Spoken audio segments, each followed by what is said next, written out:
కాబట్టి ఈ రోజు 14వ లోకవచనాన్ని మనము ధ్యానిస్తున్నాం. 14వ అధ్యాయము మత్తయి సువార్తల ఫస్ట్ వచనం మాత్రం మనం చదువుకుంటాం ఈరోజు. అయితే ఆ సమయమందు చతుర్థాధిపతి అయిన హేరోదు యేసును గురించిన సమాచారము విని, హల్లెలూయా, ఈయన ఎవరు హేరోదు. హేరోదు అని అంటే యేసు కాలములో ఉన్నటువంటి హేరోదు. వీళ్ళు ఒక కుటుంబానికి చెందినటువంటి వారికి హేరోదు అని పేరు ఉంటది. ఒక కుటుంబంలో ఉన్న రాజులకు హేరోదు అని ఉంటది. వాళ్ళ కుటుంబంలో కొడుకులకు అదే ఉంటది, వాళ్ళకు అదే ఉంటది. ఈ హేరోదు ఆ హేరోదు కాదు, ఈ హేరోదు ఆ హేరోదు కాదు, అప్పుడు ఉన్నటువంటి హేరోదు కాదు. ఈయన కొడుకు హేరోదు. హల్లెలూయా. వీళ్ళ కుటుంబంలో ఈయనకు చాలా ఆస్తులు ఉన్నాయి, చాలా సంపద ఉంది, చాలా ఉన్నాయి. ఉన్నప్పుడు ఈయనకు చాలా మంది భార్యలు కూడా ఉన్నారు. ఆ భార్యలల్లా 4గా విడగొట్టి 4గా విభజించి ఆ విభజించి వచ్చినటువంటి కుమారుడు ఈ హేరోదు. హల్లెలూయా. ఈ హేరోదు ఒకరోజు వాళ్ళ సొంత అన్న భార్యనైనటువంటి ఆమెను తీసుకొని వచ్చేసేసి ఈయన ఉంచుకున్న తర్వాత ఆమెకు ఏం జరిగింది? ఆ ఉంచుకున్నటువంటి ఆయనను చూసి, ఆ ఉంచుకున్నటువంటి ఆ భార్యను చూసి, ఆమె పేరు హెరోదియా. వాళ్ళకి ఏముంటాయి పేర్లు? హేరోదు, హెరోదియా అని మాత్రమే ఉంటాయి, వేరే ఏమీ ఉండవు. ఆ హెరోదియా వీళ్ళు కలిసినప్పుడు బాప్తిజం ఇచ్చేటువంటి యోహాను ఆయనను చూసి ఏమన్నాడంటే ఒకే ఒక మాట అన్నాడు, నువ్వు చాలా తప్పు చేస్తున్నావు, నువ్వు చెడ్డగా జీవిస్తున్నావు, నువ్వు చాలా చెడ్డవాడివి. నువ్వు ఆమెను తీసుకొస్తే ఒకవేళ నీకన్నా వయసుకు పెద్ద ఉంటే వదినైతుంది, వయసు చిన్న ఉంటే మరదలైతుంది, అలాంటి ఆమెను నువ్వు తీసుకొని వచ్చినావు, నువ్వు చాలా తప్పు చేస్తున్నావు అని చెప్పి గట్టిగా మాట్లాడడం మొదలు పెట్టాడు. ఆయనను గట్టిగా హెచ్చరించాడు, గట్టిగా నిందించాడు. ఆ తప్పు చేయడం కరెక్ట్ కాదు, అది నువ్వు చాలా పాపం చేసినావు, ఈ పాపం పని నువ్వు చేయకూడదు అని చెప్పేసి ఈయన ఒక ప్రవక్త అయినటువంటి వాడు. ఈ ప్రవక్త అయినటువంటి యోహానును చాలా మంది ప్రవక్తగా చూస్తూ ఉన్నారు. అప్పుడు ఈ రాజుకు కోపం వచ్చింది, కానీ భయం కూడా కలిగింది. ఒకవేళ ఈయననేమని చేస్తే భయమే డామినేట్ చేసింది. ఎందుకంటే ఈయనను ప్రవక్త అంటారు, చాలా మంది ప్రవక్త అని నమ్ముతున్నారు. ఈ ప్రవక్తను నేనేమన్నా అంటే నాకు ఎలాంటి పనిష్మెంట్ వస్తుందో, నాకు ఎలా జనం స్పందిస్తారో అని ఆయనలో భయం కలిగింది. కానీ కలిగినప్పుడు ఆయన ఏం చేసిండు? వెంటనే అక్కడి నుండి కాముగా వెళ్ళిపోయాడు. కానీ ఈ హేరోదియా ఉంది చూడు, ఆమెకి ఎక్కువ డామినేట్ చేసింది. ఏమన్నది ఆమె? వెంటనే ఈడు మనల్ని నిందించంత వాడా, వీళ్ళు నా మీద ఒకవేళ నీకు ప్రేమ ఉంటే, నా మీద ఒకవేళ నీకు కనికరమే ఉంటే, నువ్వు నన్ను అత్యంతగా ప్రేమిస్తే, నా మీదనే నువ్వు ప్రేమ చూపితే, ఈ యోహానును తీసుకుపోయి నువ్వు ఏదో ఒకటి చెయ్యి, లేకపోతే బాగుండదు అని చెప్పేసి ఈ హెరోదియా రాజుకు చెప్పేసరికి ఈయన ఏం చేసిండు? ఆయన మాట విని, ఆమె మాట విని వెంటనే ఆయనను ఏం చేయాలో ఆలోచన తోయక తీసుకొచ్చి ఆ శిరసాలలో పెట్టిండు. హల్లెలూయా. జైల్లో వేసిండు. ఆ జైల్లో వేసిన తర్వాత ఆయన జైల్లోనే ఉంటున్నప్పుడు ఒక రోజు ఆయన పుట్టినరోజు వచ్చింది. ఆ పుట్టినరోజుకు ఈ హెరోదియాకు పుట్టినటువంటి ఒక కుమార్తె ఉంది. ఆమె ఒక 5-6 ఏళ్ల అమ్మాయి. ఆ 5-6 ఏళ్ల అమ్మాయి చాలా ప్రత్యేకమైనటువంటి ఆ ప్రోగ్రాం. ఆయన పుట్టినరోజు జరుగుతుంది, చాలా మంది వచ్చిండ్రు, కూర్చున్నారు, అక్కడ హెమీలు ఉన్నారు. ఆ ఉన్నటువంటి వాటికి అందరిలో ముందు ఆ అమ్మాయి ఒక డ్యాన్స్ చేసింది. ఆ డ్యాన్స్ చేస్తే ఆ అమ్మాయి చాలా అందంగా చేసింది, చాలా బాగుంది, చాలా ముద్దుగా అనిపించి, అమ్మా నీకేం కావాలి? హల్లెలూయా. నీకేం కావాలి? ఒకవేళ నా దేశములో సగం రాజ్యం నీకు ఇవ్వనా, నీ దేశములో సగం నీకు ఇచ్చేయాలనా అని అన్నప్పుడు ఆమె వెంటనే వాళ్ళ అమ్మ దగ్గరికి వెళ్ళింది. వాళ్ళ అమ్మ దగ్గరికి వెళ్ళి, అమ్మ మనకు దేశం ఇస్తాడంట, అమ్మ సగం రాసిస్తాడంట, మరి నేను ఒప్పేసుకోనా? ఇచ్చా శాదస్తమే నీకు, మనకు ఇచ్చా, దేశమే మనది. ఆయన దేశంలో ఇచ్చుడేంది? మనకు అడ్డు ఒక్కడే ఒకడున్నాడు. వాడెవడు? యోహాను. వాడు మనల్ని నిందించాడు, వాడు మనల్ని ఇబ్బంది పెట్టాడు, వాడు మీ అమ్మను హేళన చేసిండు, మీ నాన్నను హేళన చేసిండు. వాడి తలను తీసుకొచ్చి ప్లేట్లో పెట్టి నీకు ఇయ్యమని చెప్పు, అదే గిఫ్ట్ అన్నది. హల్లెలూయా. వెంటనే రాజు ఏం చేయలేక, మరి రాజు ఆ టైంలో రాజులు చాలా మంది ఏం చేస్తారు? బాగా తాగి ఉంటారు, అలాంటి ప్రోగ్రాంలలో తాగి ఉంటారు. తాగి ఉన్నటువంటి సమయంలో, తాగుతున్నటువంటి ఆ సమయంలో ఆయన ఏమి ఆలోచన చేసిండో, అది వైన్ తాగిండు, మందు తాగిండు. ఆ తాగి ఊపుతున్నటువంటి సమయంలో ఆ మాట చెప్పగానే పోయి ఆ తలను తీసుకొచ్చి ప్లేట్లో పెట్టి ఇచ్చారు. యోహానును చంపేసిండ్రు. యోహానును ఈ విధంగా జరిగింది. ఆయన ఆ సమయంలో ఆయన బాధపడి ఉంటాడు, ఆయన శ్రమ పడి ఉంటాడు, ఆయన బాధ అనిపించింది, ఆయన స్ట్రెస్ అనిపించి ఉండొచ్చు. యోహానును చంపేసిండ్రు కదా, యోహాను ఇక లేడు కదా అని ఆయన మనసులో అనుకొని ఆయన ఎక్కడ వెళ్ళాలనుకున్నాడు? ఏకాంతంగా వెళ్ళాలి అనుకున్నాడు. ఆయన ఏకాంతంగా వెళ్ళిండు, ఏకాంత ప్రాంతంలోకి వెళ్ళిండు. ఆ ఏకాంత ప్రాంతంలో నేను ఒక్కసారి నేను తండ్రితోని గడుపుతా అని ఏకాంతములకు వెళ్ళిండు. వెళ్ళి అక్కడ కూర్చొని ప్రార్థిస్తూ ఉన్నాడు. ఆయన ప్రార్థన చేసుకునేటప్పుడు, ఆయన ప్రార్థించేటప్పుడు ఆయన తండ్రితోని సంభాషణ చేస్తూ ఉన్నాడు. తండ్రితోని సంభాషించాలనుకున్నాడు. ఆ సమయంలో అరణ్యంలో ఉన్నటువంటి వాళ్ళందరూ, అక్కడ ఈ శిష్యులు ఈయన ఉన్నాడు, కానీ అక్కడ ఊరిలో ఉన్నటువంటి వాళ్ళందరూ కూడా గుంపులుగా మాకు బాధలు ఉన్నాయి, మాకు కష్టాలు ఉన్నాయి, మా పిల్లలకు అపవిత్రాత్మలు పట్టినయి, మా పిల్లలు ఇక ఉనికిలో లేరు అని వాళ్ళు పరిగెత్తుకొని ఆయన అక్కడ ఉన్న విషయాన్ని తెలుసుకొని వచ్చిండ్రు. హల్లెలూయా. ఏం చేసినారు? అక్కడికి వచ్చిండ్రు. ఆయన ఎందుకు ఆ వచ్చినటువంటి వాటిలో ఆయన స్ట్రెస్ లో ఉన్నాడు, బాధలో ఉన్నాడు. కానీ ఆ ఉన్నటువంటి సమయాన్ని కూడా ప్రజలు ఆయనను వాళ్ళు వదలలేదు. కానీ అప్పుడు ఏం చేసిండు ఆయన? అది నాకు చాలా ఇష్టం అనిపించింది. ఎందుకు?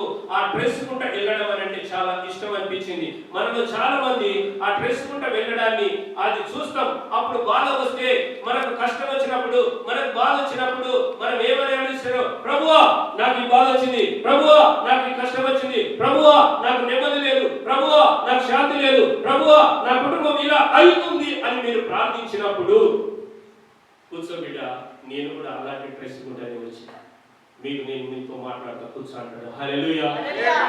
ఆ డ్రెస్ కుంట వెళ్ళిండు, ఆ బాధ కుంట వెళ్ళిండు. వెళ్ళినప్పుడు నీకు ఆ బాధలు కలిగినప్పుడు అలా అనుకున్నాడేమో, అది నువ్వు ఆలోచన చేసుకోవాలి. నేను ఎప్పుడైనా బాధ కలిగినప్పుడు అదే బాధను నేను దేవునికి మొరపెట్టడం, నాకు ఆయన చూపినటువంటి మార్గాన్ని నేను ధ్యానిస్తే ఆ టైంలో నాకు ఏమనిపిస్తుంది? అప్పుడు నువ్వు కూర్చోబిడ్డ, ఆ బాధ నువ్వు పడనవసరం లేదు. అలాంటివి నేను చాలా అనుభవించిన, అలాంటివి నేను చాలా చూసిన, కాబట్టి నీతో నేను మాట్లాడతాను, కూర్చో అంటాడు యేసయ్య. హల్లెలూయా.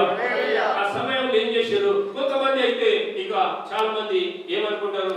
నీకు బాధ వచ్చినప్పుడు, నీకు కష్టం వచ్చినప్పుడు, నీకు బాధ కలిగినప్పుడు నువ్వేం చేస్తావు? అక్కడ ఉన్నటువంటి పెద్దల దగ్గరికి, ఇక్కడ ఉన్నటువంటి వాళ్ళ దగ్గరికి ఏదో ఒకటి చెప్పుకోవాలి, నా కడుపు బాధ తీర్చుకోవాలి, నాకున్నటువంటి ఈ బాధను నేను తొలగించుకోవాలని ఇక్కడ ఉరుకుతావు, అక్కడ ఉరుకుతావు, ఇటు ఉరుకుతావు, అటు ఉరుకుతావు, చాలా మందికి విషయాన్ని చెప్పుకుంటావు. కానీ స్త్రీలలో ఇంకొక విషయాన్ని నేను బాగా చెప్పొచ్చు. ఆ స్త్రీలు కూడా వెళ్తారు, కానీ వాళ్ళు ఒక డైలాగ్ మాత్రం మంచి కొడతారు, ఒక మంచి డైలాగ్ మాత్రం కొడతారు. మా ఆడవారి బాధ నీకేం తెలుసండి? ఏమంటారు వాళ్ళు? హల్లెలూయా. మా ఆడవారి బాధ మీకేం తెలుసండి అంటారు. అంటారా? అలా మంచి స్టేట్మెంట్ ఇస్తారు వాళ్ళు ఆ సమయంలో. అయితే అప్పుడు మనకేమనిపిస్తుంది? ఈ బాధను చూసి ఆయన అన్నాడు, కానీ ఆయన బాధపడలేదు. హల్లెలూయా. ఆయన బాధపడలేదు, ప్రజలు చివరి బాధపడలేదు. అప్పుడు ఆయన తండ్రి తండ్రి తండ్రి తండ్రి అని ధ్యానిస్తూ ఉండొచ్చు, ఆయన తండ్రితోనే గడుపుతూ ఉండొచ్చు, తండ్రితోనే మాట్లాడుతూ ఉండొచ్చు. తండ్రితోనే ఆయన గడుపుతున్న సమయంలో వాళ్ళు రాగానే లోపలికి వచ్చినప్పుడు దేవుడు ఎక్కడున్నాడు, యేసయ్య ఎక్కడున్నాడు, మాకు ఈ బాధ ఎక్కడుంది అన్నప్పుడు అప్పుడు ఆయన శిష్యులతో అని ఉంటాడు, అయ్యో అయ్యో మరి యోహానును చంపేశాడు ఆ హేరోదు అని అనుండొచ్చు, అని దేవునితో మాట్లాడుతుండొచ్చు. కానీ శిష్యులు అన్నారు. అప్పటికి ఆ శిష్యులు దగ్గరికి వచ్చి ఆయన ఒకే ఒక మాట మనతోని చెప్తాడు, అయ్యా మా బాధలు ఉన్నాయి సార్, మేము మా యేసయ్యను కలవాలి అన్నప్పుడు ఆయన వెంటనే బయటకు వచ్చి బయటికి రావడం జరిగింది. వచ్చి వాళ్ళందరితో సంభాషిస్తూ ఉన్నాడు, వాళ్ళతో మాట్లాడుతూ ఉన్నాడు. మాట్లాడుతున్నటువంటి ఆ శిష్యులందరూ ఒకవేళ ఈయన నిన్ననే శిష్యులు అనుకొని ఉంటారు, నిన్నటి వరకు మరి యోహాను మనతోనే జైల్లో మనతోనే ఉండే మరి ఇదంతా ఆయన పెద్ద ప్రవక్త, కానీ ఆయనను చంపేసిండు ఆ హేరోదు. ఒకవేళ నెక్స్ట్ మా అయ్యగారిని కూడా చంపొచ్చునేమో వీళ్ళు. హల్లెలూయా. మా అయ్యగారిని కూడా చంపొచ్చునే. ఈయన కూడా ఆయనలాగానే మాట్లాడతాడు, ఈయన కూడా ఆయనలాగానే నోటి దూసి ఎక్కువ, కాబట్టి ఈయన కూడా అలా అనుంటాడేమో అని బాధపడి ఉంటారు శిష్యులు. ఆ మాట వినగానే అప్పుడు అంటాడు ఆయన వెంటనే వాళ్ళను పిలిచి వాళ్ళను దగ్గర కూర్చోబెట్టుకొని మరి వాళ్ళకు ఏసయ్యకు మా పిల్లలు ఉన్నారు, మా పిల్లలందరూ ఉన్నారు, మా డాడీ ఏ మూడ్లో ఉన్నాడు, మా డాడీకి మూడు ఉంది, మా డాడీ మూడ్లో ఉన్నాడు, మా డాడీ కోపంగా ఉన్నాడా, మా డాడీ ఈ శ్రమలలో ఉన్నాడా, మా డాడీ ఏమన్నా ఆలోచిస్తుండా, మా డాడీ ఏ విధంగా ఉన్నాడు అని నేనేదన్నా చెప్పాలి అనుకున్నప్పుడు మా పిల్లలు అనుకుంటారు డాడీ మూడు ఏ విధంగా ఉందో, డాడీ మూడు ఏ విధంగా ఉందో, నేను ఈ మాట చెప్పాలో లేదో, నేను చెప్తే ఈ సమయంలో ఏమంటాడో లేదో, ఒకవేళ మా డాడీ మంచిగా మూడ్లో ఉండి ఫ్రెష్గా ఉండి ఇంత తిని అక్కడ కూర్చొని మాతోని కాలయాపన చేస్తే మాతోని మాట్లాడితే అప్పుడు మేము ఏదైనా చెప్పొచ్చు, హల్లెలూయా, ఏదైనా చెప్పొచ్చు అని ఆశపడుతూ ఉంటారు. కానీ ఈయనకు మన డాడీకి మూడు లేదట, హల్లెలూయా, మన డాడీకి ఎప్పుడు మూడు ఉండదట. ఆయన ఎల్ల వేళలా అన్ని సమయాలల్లో అన్ని కష్టాలైనా అన్ని బాధలైనా ఆయన ఏ సమయంలోనైనా ఆయనకు మూడు ఉండదంట. ఆయన ఎప్పుడు వినేటువంటి వాడు, ఎప్పుడు వినేటువంటి వాడు. ఆ ప్రజలందరూ వచ్చిండ్రు, ఆ ప్రజలందరూ కూర్చున్నారు, వాళ్ళతో మాట్లాడుతూ కూర్చున్నాడు, మాట్లాడుతూనే ఉన్నాడు, వాళ్ళతో మాట్లాడుతూనే ఉన్నాడు, మాట్లాడుతూ అప్పటి వరకు సాయంత్రం అయిపోయింది, హల్లెలూయా. ఉదయం నుండి సాయంత్రం వరకు మాట్లాడుతూనే ఉన్నాడు. వెంటనే ఫిలిప్ రా వచ్చింది. ఫిలిప్ చెప్పండి సార్, ఏం కావాలి చెప్పండి అని అనుంటాడేమో. వెంటనే ఇంతవరకు వీళ్ళు ఇప్పటి వరకు ఉదయం నుంచి సాయంత్రం వరకు మన దగ్గరే ఉన్నారు. మరి వీళ్ళకు కొంచెం టిఫిన్ పెట్టిస్తే సరిపోదా? ఇప్పుడు కొంచెం టిఫిన్ ఇప్పిస్తే తింటారు, ఆయన వాళ్ళ దారిలో వాళ్ళు వెళ్ళిపోతారు. పాప వాళ్ళకి ఇప్పటి వరకు అన్నం లేదు, సాయంత్రం అయిపోయింది, నైట్ కావస్తుంది, ఆ సమయంలో ఏం లేదు, ఎక్కడి నుండి తీసుకొస్తాము అని చెప్పి ఆలోచన చేసి నేను ఇట్లాంటి ఈ సమయంలో ఎవరు దొరుకుతారు, మా కాడ చూస్తే పైసలు ఏం లేవు, నేనేదో అప్పుడు గుర్రం మీద తిరుగుదామని ఒక 2 నాణ్యాలు నా దగ్గర ఏదో దాచుకొని ఉన్నా, నన్ను పిలుస్తుండేది అనుకొని ఉండొచ్చు. అప్పుడు వెంటనే ఫిలిప్, మీది ఇదే ఊరు కదా? అవును సార్, ఇదే ప్రాంతం కదా? అవునయ్యా ఇదే కదా? ఈ ఊరే, పక్క ఊరే, మాది కూడా ఇదే ఊరు. కానీ మరి వీళ్ళందరికీ ఒక్కసారి భోజనం పెట్టాలి అన్నప్పుడు ఆ ఫిలిప్ మరి అప్పుడు క్యాల్కులేటర్ ఉందో లేదో తెలియదు, కానీ టకమని లెక్కలేసి ఆ 4 నెలల 8 నెలల జీతం అయితే దీనికి అనుకొని మనసు అని ఉంటాడు, హల్లెలూయా. ఇంత డబ్బుని నేను ఎక్కడి నుంచి ఈ సమయంలో ఇంతమంది దగ్గర 20,000 మంది ఇక్కడ ఉన్నారు, వీరికి ఎక్కడి నుంచి నేను తీసుకొచ్చి నాకు 2 ఇడ్లీలు వేసుకున్నా కూడా మళ్ళీ వేస్తే 40,000 ఇడ్లీలు కావాలి, ఇడ్లీలకు ఎక్కడి నుంచి తీసుకొచ్చి పెడతా ఉన్నది సార్. ఏం సార్ బయటలో మాత్రం 5,000 మంది అని చెప్పారు, మీరు 20,000 మంది అని చెప్తున్నారు. అవును 20,000 మంది ఉండొచ్చు, 5,000 మంది మగవాళ్ళే ఉన్నారు, కానీ అక్కడ ఆడవాళ్ళు 5,000 మంది ఉన్నారు, ఇంకా ఆడవాళ్ళు 5,000 మంది ఉన్నారు. మరి వాళ్ళ పిల్లలు 10,000 మంది, 20,000 మంది అయి ఉంటారు, హల్లెలూయా. 5,000 మంది కాదు అక్కడ, హల్లెలూయా. ఈ 20,000 మందికి మేము ఎక్కడి నుంచి తీసుకొచ్చి పెడతామని చెప్పి వెంటనే ఫిలిప్ ఆలోచన చేసేది ఉండొచ్చు. అప్పుడు అక్కడంట మీ దగ్గర ఏమి ఉన్నాయి, హల్లెలూయా, మీ దగ్గర ఏమి ఉన్నాయి, ఒకసారి వెతకండి, ఒకసారి చూడండి అని అన్నప్పుడు అక్కడ ఒక బాలుని దగ్గర ఒక 2 చేపలు 5 రొట్టెలు మాత్రం ఉన్నాయి, వాటిని నా వద్దకు తీసుకురండి అన్నాడు. అట్నే నా వద్దకు తీసుకురండి. నా వద్దకు తీసుకురాగానే దానిని పైకెత్తి ప్రార్థించి దానిని వీళ్ళందరికీ పంచమని చెప్పిండు, హల్లెలూయా. ఇప్పుడు ఏం జరిగింది? ఇప్పుడు వాళ్ళ 5,000 మందికి పంచారు, 20,000 మందికి పంచారు, హల్లెలూయా.